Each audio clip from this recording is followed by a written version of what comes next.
Hello and welcome friends. आज हम यहाँ पर बात करने वाले हैं सीरियल, वो भी यहाँ पर बात होगी अनुपमा की कहानी के बारे में, जिसके आगे आने वाले एपिसोड में आप सभी अब देखने वाले हैं कि कितना कुछ यहाँ पर फ्रस्ट्रेटेड होने वाला है अनुपमा के लिए।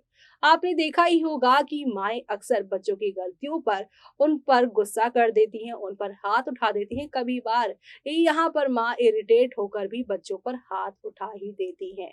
ऐसा ही कुछ अनुपमा के साथ होने वाला है, लेकिन इस बार अनुपमा की सिचुएशन कुछ खराब हो जाएगी, क्योंकि इस बार अनुज अनुपमा को छोटी पर हाथ उठाते हुए देख उस पर यहाँ पर चिल्ला पड़ने वाला है। वो कहते हैं ना कि जब चीजें खराब होने वाली होती हैं तो चारों दिशाओं से खराब होती हैं, और जब अच्छी होनी होती है तो जहां से उम्मीद भी नहीं होती वहां से भी चीजें अच्छी होने लगती है। और ऐसा ही अनुपमा की जिंदगी में है। जब यहाँ पर फूल खिलते हैं उनकी जिंदगी में तो चारों तरफ से भंवरे नजर आते हैं, लेकिन अब ये यहाँ पे उनका अमेरिका जाना लिख चुके हैं, तो फिर से एक बुरी सिचुएशन क्रिएट होने वाली है। मालती देवी तो ऑलरेडी यहाँ छोटी अन्नू को अनुपमा के खिलाफ कर ही रही हैं। छोटी अन्नू इन दिनों यहाँ पर मालती देवी के साथ रह रहकर उसके इन्फ्लुएंस में आ चुकी है। मालती देवी ने यहाँ पर छोटी को जानबूझकर केयरलेस बना दिया है, और जरा-जरा सी चीज़ों पे जिस तरीके से बाकी बदतमीज़ियाँ कर जाती है, वो बदतमीज़ी आज तक हमने छोटी में नहीं देखी।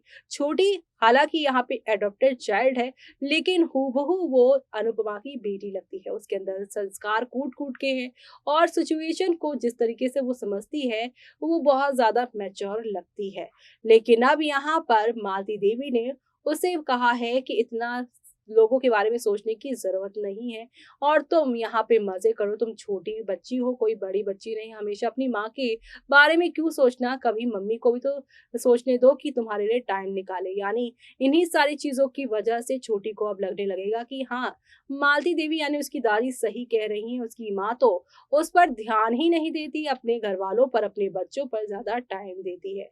मालती देवी ने छोटी अन्नू के मन में अपने पराये का वो ज़हर डाल दिया है। अब छोटी जब ये सारी बातें बोलेगी तो यहाँ पर अनुपमा को बहुत रोना आएगा, क्योंकि उसने तो आज तक कभी भी ना छोटी में ना पाखी में, यहाँ तक कि अपनी बहू और बेटे में भी कभी फर्क नहीं किया है। छोटी के कड़वे शब्द आप सभी की अनुपमा के हाथ उस पर उठा देंगे, और अनुज यहाँ पर छोटी के साथ ऐसा होता हुआ देख उस पर यहाँ पर वो गुस्सा होता नजर आएगा।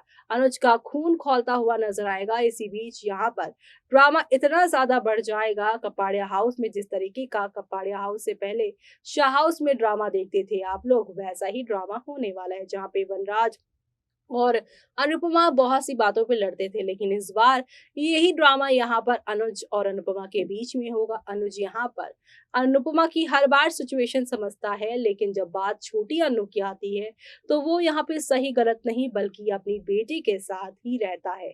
तो ऐसे में एक बार फिर से आप सभी की छोटी अनु की वजह से ही अनुपमा और अनुज के बीच में कुछ ऐसी बातें, कुछ ऐसी यहाँ पर कहा सुनी हो जाने वाली है कि आप सभी की अनुपमा का दिल बुरी तरीके से टूट जाने वाला है। और दिल ऐसा टूटेगा कि अब वो यहाँ पर ना तो शाह हाउस ना कपाड़िया हाउस बल्कि अपने सपनों को जीने का फैसला कर लेगी, अपने सपनों में रहने का फैसला कर लेगी। और ये सब देखना आप लोग शो में मिस मत करेगा।